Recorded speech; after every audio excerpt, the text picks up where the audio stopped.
தந்தை தன்னோட பிள்ளைய ரொம்ப தைரியசாலியாக வளர்க்கணும்னு ஆசைப்பட்டார்.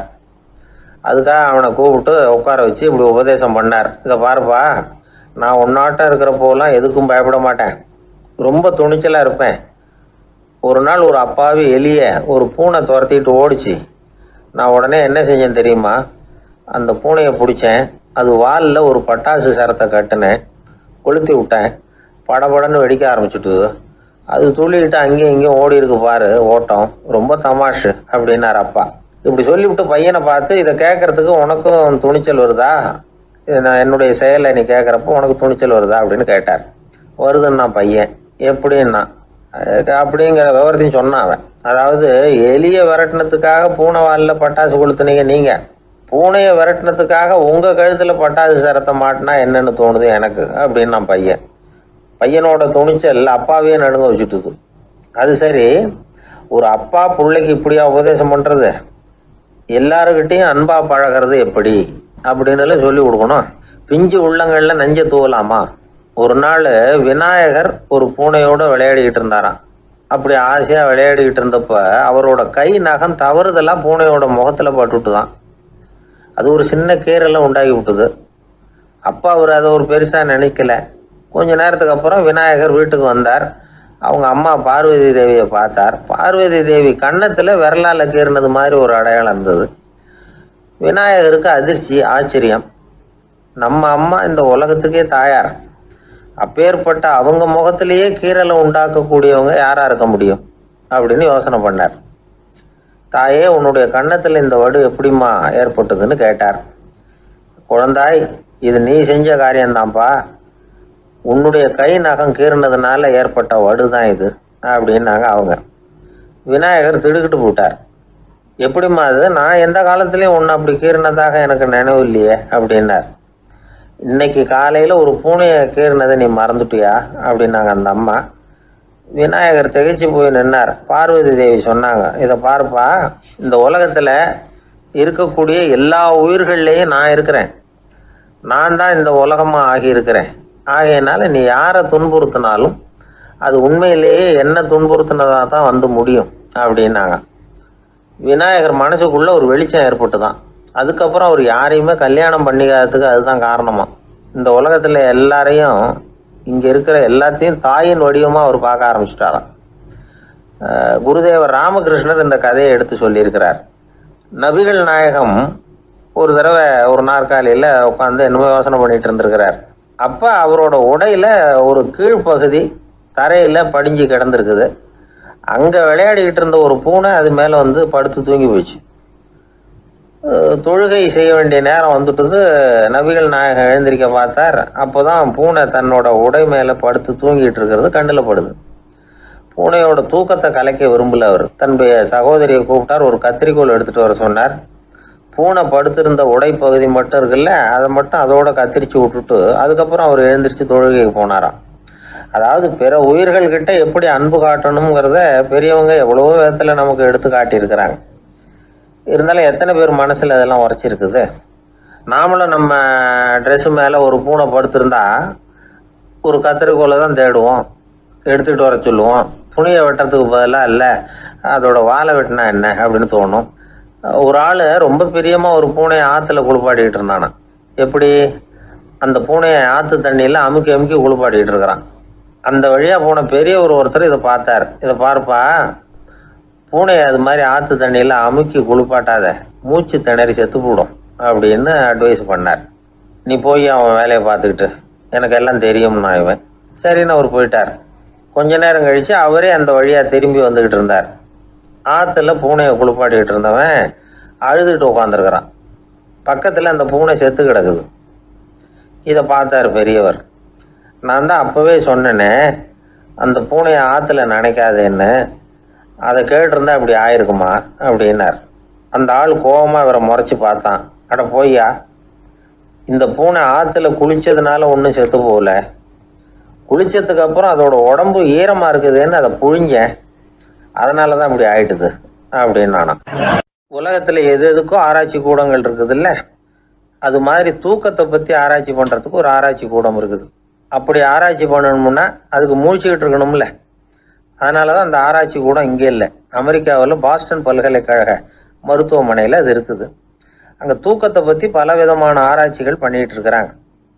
அந்த ஆராய்ச்சி கூடத்தில் இயக்குனராக இருக்கிற ஒரு நிபுணர் அவர் என்ன சொல்கிறார் தெரியுமா? உங்களுக்கு தூக்கம் வரலையா, நீங்கள் நல்லா தூங்குறதுக்கு தாராளமாக சில யோசனைகளை என்னால் சொல்ல முடியும் அப்படிங்கிறார். யோசனை தானே, காசா பணமாக கேட்டு வச்சுக்கலாமே.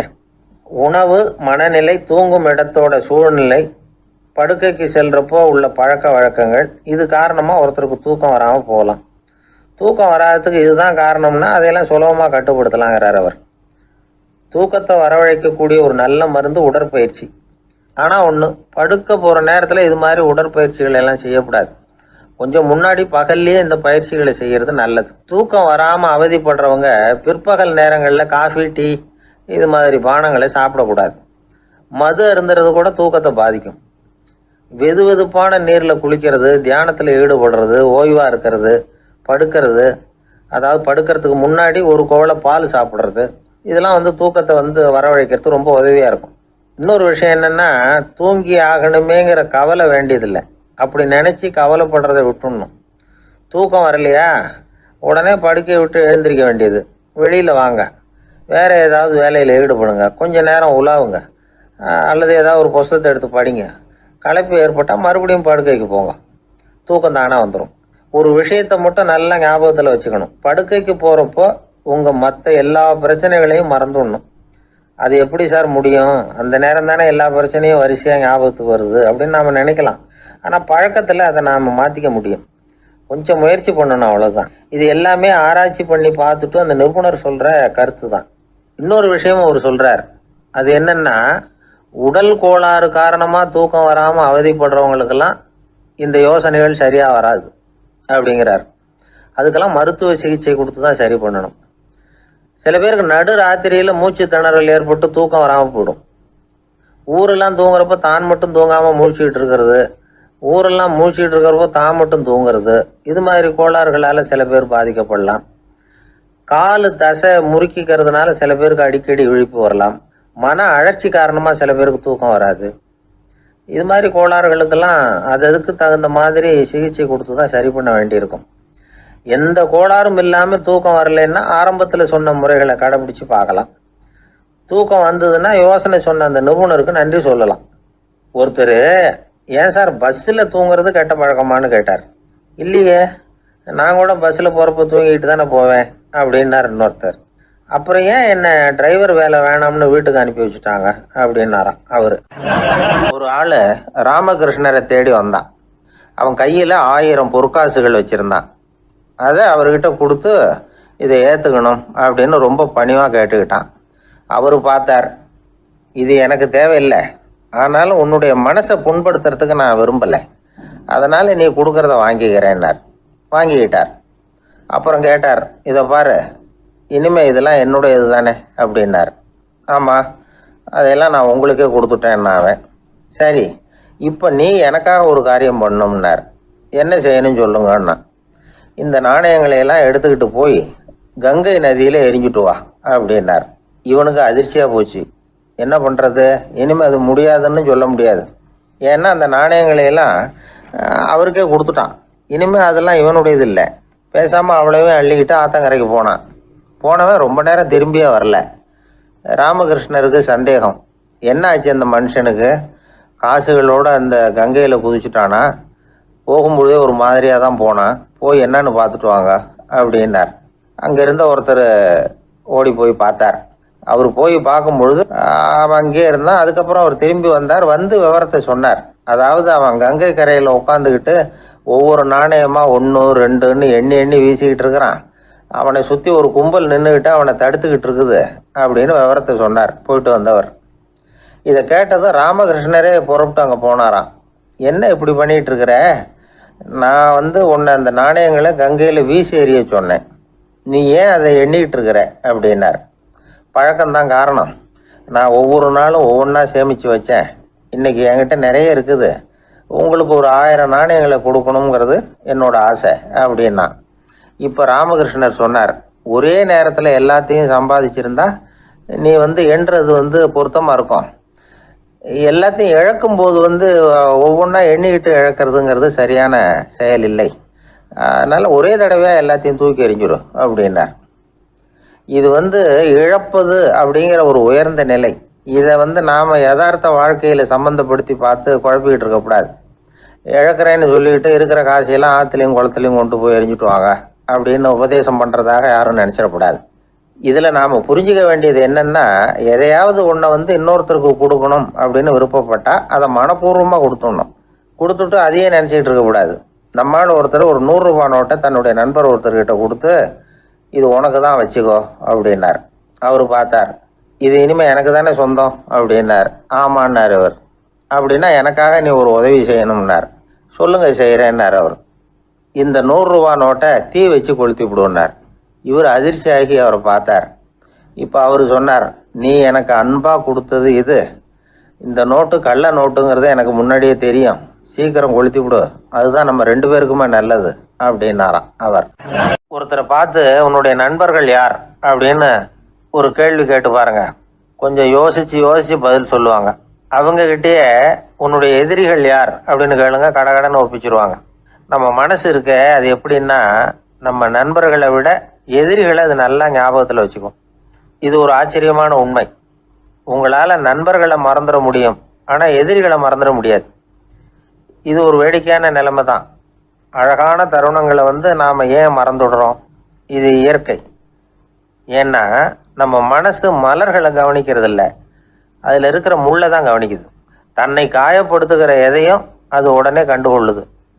ஒரு தெளிந்த சிந்தனையுடைய மனசு மிக அழகாக உள்ள எல்லாத்தையும் கவனிக்கும். அது நன்றியுடன் உணரக்கூடிய எல்லாத்தையும் பார்த்து குறிச்சிக்கும். இப்படிப்பட்டவங்க வாழ்க்கை இயல்பாகவே நல்லா அமையும். அது ரொம்ப அபூர்வம். மனசில் உள்ள ஒரு சிறிய அமைப்பை மாற்றுவதை பொறுத்து தான் இந்த விஷயம் அப்படிங்கிறார் ஓஷோ. ஒரு யூத கோவில் இருந்து தான், அது யூதர்களின் மடமாகவும் இருந்தது. அங்கே ஒரு தலைமை குரு, அவர் ரொம்ப கண்டிப்பானவர். அந்த கோவிலை ஒட்டி ஒரு தோட்டம். ஒரு நாள் காலையில் அந்த தோட்டத்தில் 2 இளம் யூதர்கள் நடந்து போய்கிட்டு இருக்கிறாங்க. காலையில் 1 மணி நேரம், மாலையில் 1 மணி நேரம் அவங்க அந்த தோட்டத்தில் நடக்கிறதுக்கு அனுமதி உண்டு. மற்ற நேரங்களில் அவங்க மத புத்தகங்களை படிக்கணும், பிற விதிமுறைகளை கடைபிடிக்கணும். அந்த 2 பேருமே தொடர்ந்து புகைப்பிடிக்கிற பழக்கம் உள்ளவங்க. ஆனால் கோவில் மடத்தில் இருக்கிறப்போ அவங்க புகைப்பிடிக்க முடியாது, அது கடுமையான குற்றம். சரி, நாம் தோட்டத்தில் இருக்கிறப்போவாவது புகைப்பிடிக்கலாமா அப்படின்னு ஒரு ஆசை அவங்க 2 பேருக்குமே. இருந்தாலும் பயம். இப்படி கேட்டால் மதகுரு என்ன சொல்லுவாரோ அல்லது என்ன செய்வாரோங்கிற பயம். இப்படியே கொஞ்ச நாள் ஆச்சு.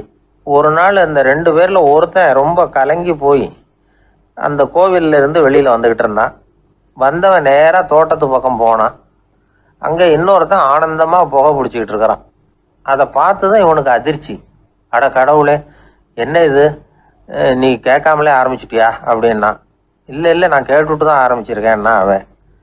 அப்படியா, என்ன மனுஷன் இவர், நானும் தான் கேட்டேன், என்னை கண்ணாமுன்னான்னு திட்டி விட்டார். இது என்ன கோவிலா இல்லை நரகமா? உனக்கு புகை பிடிக்கணும்னு ஆசையாக இருந்தால் நரகத்துக்கு போகணும்னு சொல்லிவிட்டார். அது சரி, உன்னை மட்டும் எப்படி அனுமதிச்சார் அப்படின்னு கேட்டான் இவன். அவன் சிரிச்சுக்கிட்டே, நீ எப்படி கேட்ட சொல்லு அப்படின்னா.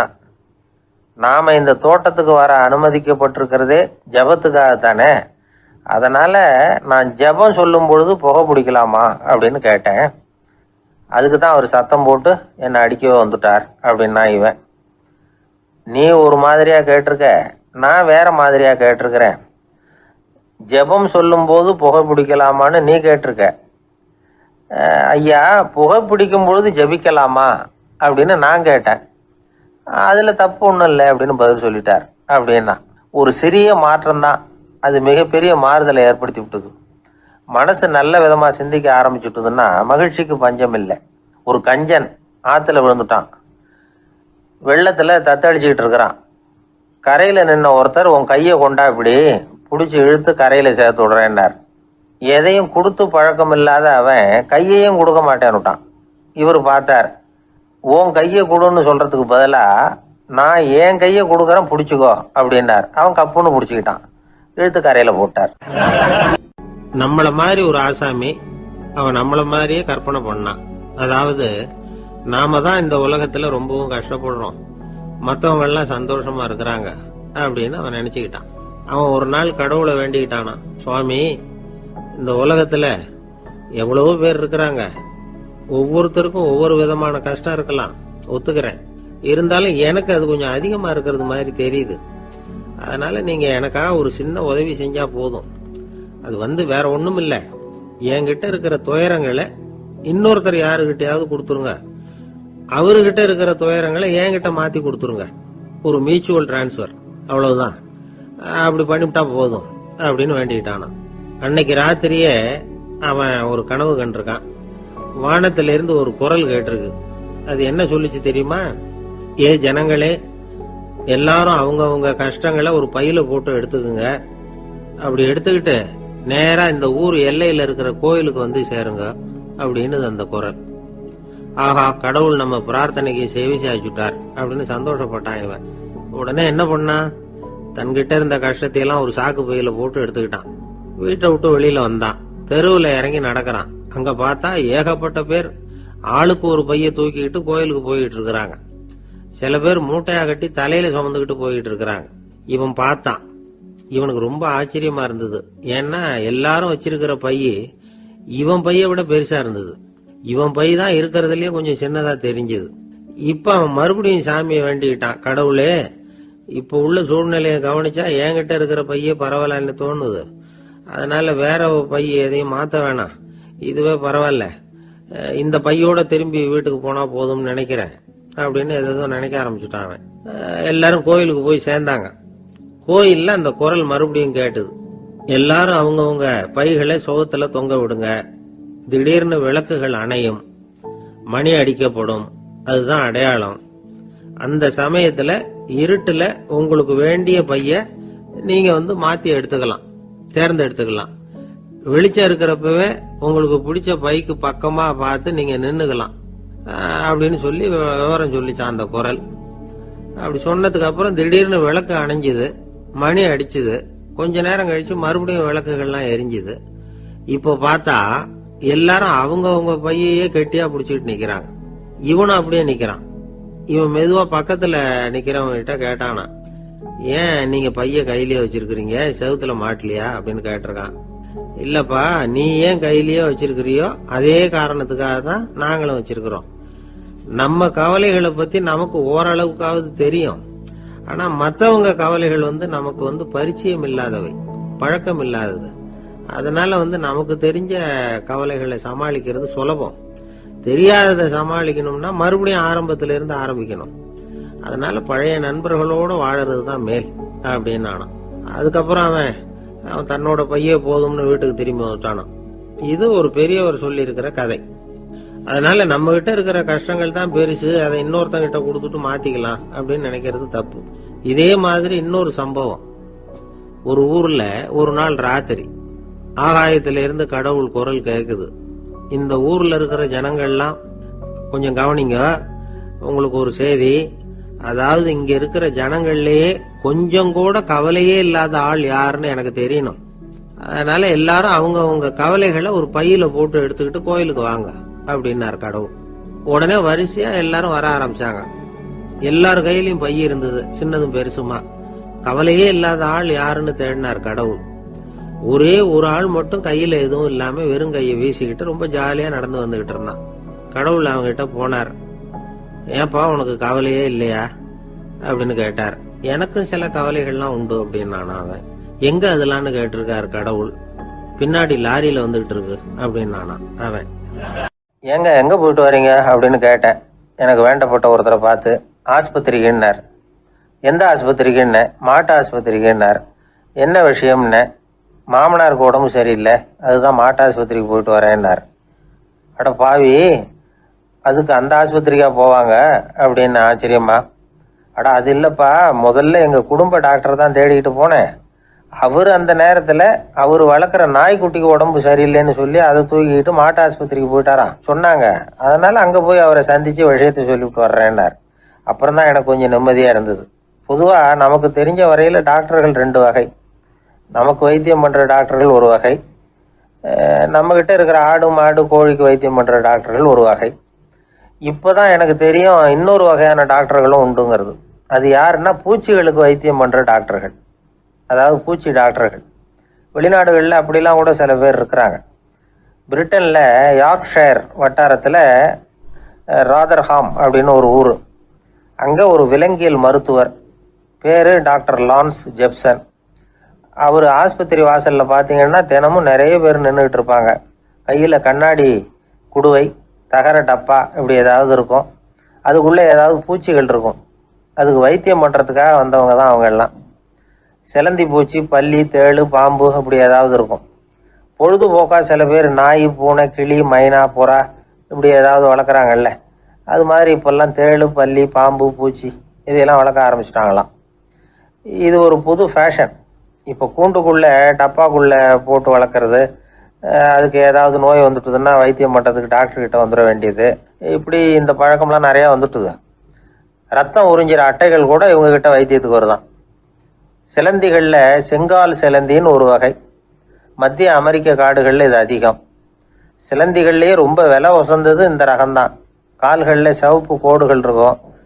இந்த இனம் இப்போ குறைஞ்சிக்கிட்டே வர்றதுனால சர்வதேச விதிகளின்படி இவற்றின் ஏற்றுமதி இறக்குமதிக்கு தடை விதிக்கப்பட்டிருக்குது.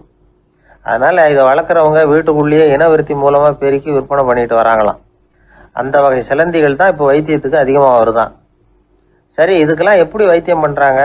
முதல்ல அதை குளிர்பதன பெட்டியின் வழுவழுப்பான சுவரில் விட்ட உடனே அதெல்லாம் மெதுவாக இறங்கி வரும். அப்போ அதன் நோயை கண்டுபிடிக்கிறது சுலபம். அப்புறம் அதுக்கு கிருமிகளை கொல்லக்கூடிய மருந்துகளையோ வலி நிவாரண மருந்துகளையோ கொடுப்பாங்க. கால் உடைஞ்ச சிலந்திகளுக்கு பசையை கொண்டு ஆப்ரேஷன் பண்ணுவாங்க. சில சிலந்திகளுக்கு உடைஞ்ச காலை எடுத்துட்டா புதிய கால் வளர்ந்துடும். சிலந்திகளை மனிதர்கள் கையில் எடுக்கிறப்போ அது பயந்து போய் கீழே குதிக்குது. அதனால் கால் உடஞ்சி விடுது, இல்லைன்னா வயிறு சேதமடையுது. அந்த நிலைமையில் வர்ற சிலந்திகளுக்கு மயக்க மருந்து கொடுத்து ஆப்ரேஷன்லாம் கூட பண்ணுறாங்களாம். பார்த்தீங்களா பூச்சிகளுக்கு வந்த வாழ்வே? நம்ம ஊர்லேயும் வீடுகளில் பூச்சிகள் வளர்க்குறது உண்டு. ஒருத்தர் வந்தார், எனக்கு 3000 கரப்பாம்பூச்சி அவசரமாக தேவைப்படுது, எங்கே கிடைக்கும்னு கேட்டார். கரப்பாம்பூச்சியா? அது என்னத்துக்குன்னு கேட்டோம். அது வேற ஒன்றும் இல்லை, நான் குடியிருக்கிற வாடகை வீட்டை காலி பண்ண போகிறேன். வீட்டு சொந்தக்காரர் என்ன சொல்கிறாருன்னா, இந்த வீட்டுக்கு நான் குடி வந்தப்போ எப்படி இருந்ததோ அதே நிலைமையில் விட்டுட்டு போகணும்னு வீட்டுக்காரர் சொல்லியிருக்கிறார், அதனால தான் கேட்டேன் அப்படின்னார். அந்த காலத்தில் அண்ணாமலை ரெட்டியார்னு ஒருத்தர் இருந்தார். அவர் வெங்கனூர் அப்படிங்கிற கிராமத்தில் இருந்தார். அங்கேருந்து விருத்தாசலம் கோவிலுக்கு தவறாமல் போயிட்டு வந்துக்கிட்டு இருந்தார். இடையில வெள்ளாறு, அதில் ஒரு சமயம் வெள்ளம் வந்துட்டுது. இவரால் போக முடியல. அதோட விளைவு வெங்கனூர்லேயே ஒரு கோவில் கட்டணும் அப்படின்னு முடிவு பண்ணார், சிவாலயம். அந்த சமயத்தில் வடநாட்டில் பஞ்சம். அதனால் அங்கே இருந்த பல சிற்பிகள் தென்னாட்டை நோக்கி வர ஆரம்பித்தாங்க. அவங்க வெங்கனூர் வழியாக வர்றது தெரிஞ்சதும் இவர் போய் பார்த்தார். இங்கே ஒரு கோவில் கட்டணும், அதுக்கு நீங்கள் உதவணும்னார். பஞ்ச காலத்தில் இப்படி ஒரு வாய்ப்பு கிடைச்சதில் அவங்களுக்கும் ரொம்ப மகிழ்ச்சி. உற்சாகத்தோடு ஒத்துக்கிட்டாங்க. ஆலய திருப்பணி ஆரம்பமாச்சு. அவங்களுக்கு வேண்டிய எல்லா வசதிகளையும் இவர் செஞ்சு கொடுத்தார். அவங்களுக்கு எந்த குறையும் இல்லாமல் பார்த்துக்கிட்டார். அது மட்டும் இல்லை, ஒவ்வொரு நாளும் அங்கே வருவார். உங்களுக்கு என்ன வேணும், எது வேணும்னு கேட்பார். ஏதாவது குறை இருந்தால் சொல்லுவாங்க, உடனே தீர்த்து வைப்பார். இவரும் கேட்பார், எந்த குறையாக இருந்தாலும் என்கிட்ட சொல்லுங்க அப்படின்னு சொல்லுவார்.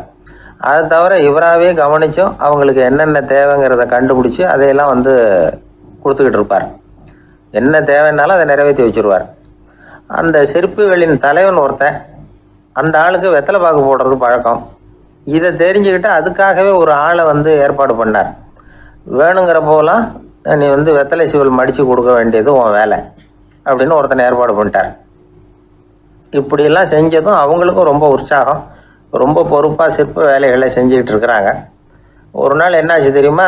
அந்த சிற்பிகளின் தலைவன் ரொம்ப நுணுக்கமாக ஒரு வேலையை செஞ்சுக்கிட்டு இருக்கிறான். சாரம் போட்டு அது மேலே படுத்துக்கிட்டு அண்ணாந்து பார்த்து உச்சியில் நுணுக்கமான சிற்பங்களை உருவாக்கிக்கிட்டு இருக்கான். சிற்பியின் கவனம் செதறப்படாதுங்கிறதுனால இவர் மெதுவாக சத்தம் போடாமல் கிட்ட போய் நின்று அதை கவனிச்சுக்கிட்டு இருக்கிறார். அந்த சிற்பி வழக்கம் போல் வெத்தலை பாக்குக்காக இடது கையை கீழே நீட்டினான். அந்த சமயம் பார்த்து அவருக்கு தாம்பூலம் கொடுக்குறவன் அங்கே இல்லை, எங்கேயோ போயிருக்கிறான். அண்ணாமலை ரெட்டியார் என்ன பண்ணார் தெரியுமா? தனக்காக கொடுக்கப்பட்ட தாம்பூலத்தை வாங்கி சிற்பியின் கையில் கொடுக்குறார். அவன் வாங்கி போட்டுக்கிட்டான். இது என்ன இன்னைக்கு வெத்தலை சீவல் வேற மாதிரி இருக்குது, வாசனை தாம்பூலமாக இருக்குது அப்படின்னு யோசனை பண்ணிட்டு கீழே திரும்பி பார்க்குறார். பார்த்தா ரெட்டியார் மறுபடியும் சிற்பி கை நீட்டும் பொழுது கொடுக்கறதுக்காக தாம்பூலத்தை மடித்து வாங்கி வச்சுக்கிட்டு தயாராக நிற்கிறார். சிற்பிக்கு அதிர்ச்சி. உடனே பொத்துன்னு கீழே குதிச்சான். ஐயா, என்ன இது நீங்களா அப்படின்னா. இவர் சொன்னார், நான் ஒன்றும் தப்பு பண்ணலையே, உன்னுடைய கை புண்ணியம் செஞ்ச கை, கோயில் கட்டுற கை, அந்த கைக்கு தாம்பூலம் கொடுக்கறதுல என்ன தப்பு அப்படின்னாராம். ஏற்கனவே பஞ்சத்தில் அடிபட்டு வந்த எங்களை நீங்கள் ஆதரித்ததே பெரிய விஷயம். இந்த செயல் என்னை ஒரு பெரிய கடனாளி ஆகிவிட்டுது. ஐயா, எங்களுக்கு உணவு உடை இதை மட்டும் நீங்கள் கொடுத்தா போதும், ஊதியம்னு எதுவும் வாங்க மாட்டோம் அப்படின்னு நானும். அந்த சிற்பி எவ்வளோ வற்புறுத்தியும் எதுவும் வாங்கிக்கலையாம். இந்த செய்தியை தமிழ் தாத்தா டாக்டர் ஊவேசா சொல்லியிருக்கிறார். அந்த காலத்தில் எப்படிப்பட்டவங்கெல்லாம் வாழ்ந்துருக்கிறாங்க பாருங்கள். இந்த காலத்தில் ஒருத்தர் கோவில் கட்டினார், வேலை செய்கிற எல்லாருக்கும் சாப்பாடு போடுவார். சிற்ப வேலை செஞ்சுட்டு சாப்பிட வர்ற ஒவ்வொருத்தர் கையையும் அன்பாக பிடிச்சி முத்தம் கொடுத்து உள்ளே அனுப்புவார். அந்த கைகளுக்கு நீங்கள் கொடுக்குற மரியாதையா அது அப்படின்னு கேட்டாங்க. அது இல்லைங்க, ஏற்கனவே முதல் பந்தியில் சாப்பிட வந்தவன் மறுபடியும் வர்றானான்னு கண்டுபிடிக்கிறதுக்காக கையை பிடிச்சி மோந்து பார்க்குறேன் அப்படின்னாராம் அவர்.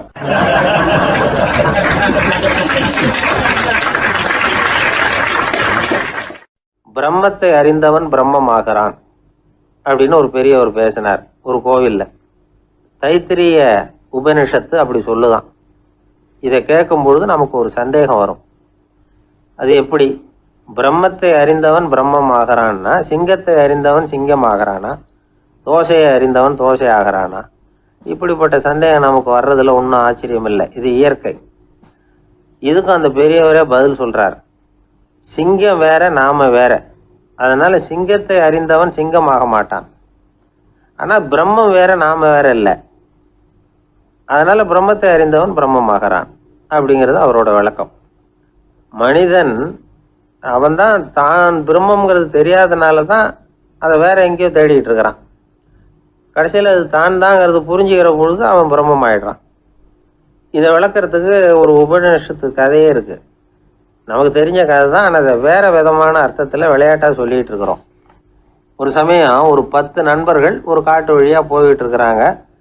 குறுக்க ஒரு நதி, அதை கடந்து அடுத்த பக்கம் போகணும். எல்லாரும் ஒரு வழியாக கடந்து அடுத்த கரைக்கு போய் சேர்ந்துட்டாங்க. அங்கே போய் சேர்ந்ததுக்கு அப்புறம் எல்லாரும் பத்திரமா சேர்ந்துட்டோமா அப்படின்னு தெரிஞ்சுக்கிறதுக்காக எண்ணி பார்க்குறான் அந்த கூட்டத்து தலைவன். அவங்க மொத்தம் 10 பேர். ஆனால் அவன் எண்ணி பார்க்குறப்போ 9 தான் வருது. ஏன்னா அவன் தன்னை விட்டுவிட்டான். எதிரில் நிற்கிறவங்கள மட்டுமே எண்றான். ஐயோ 10வது ஆள் எங்கேங்கிறான், பதறான். சரி நீ இரு, நான் எண்ணி பார்க்குறேன்னு சொல்லிவிட்டு இன்னொருத்தன் எண்றான். அவனும் தன்னை விட்டுட்டு எண்றான். 9 தான் வருது. எல்லாரும் கொய்யோ முறையோன்னு கத்த ஆரம்பிச்சிட்டாங்க. அந்த சமயத்தில் ஒரு பெரியவர் அந்த பக்கமாக வர்றார். என்ன விஷயம்னு விசாரிக்கிறார்.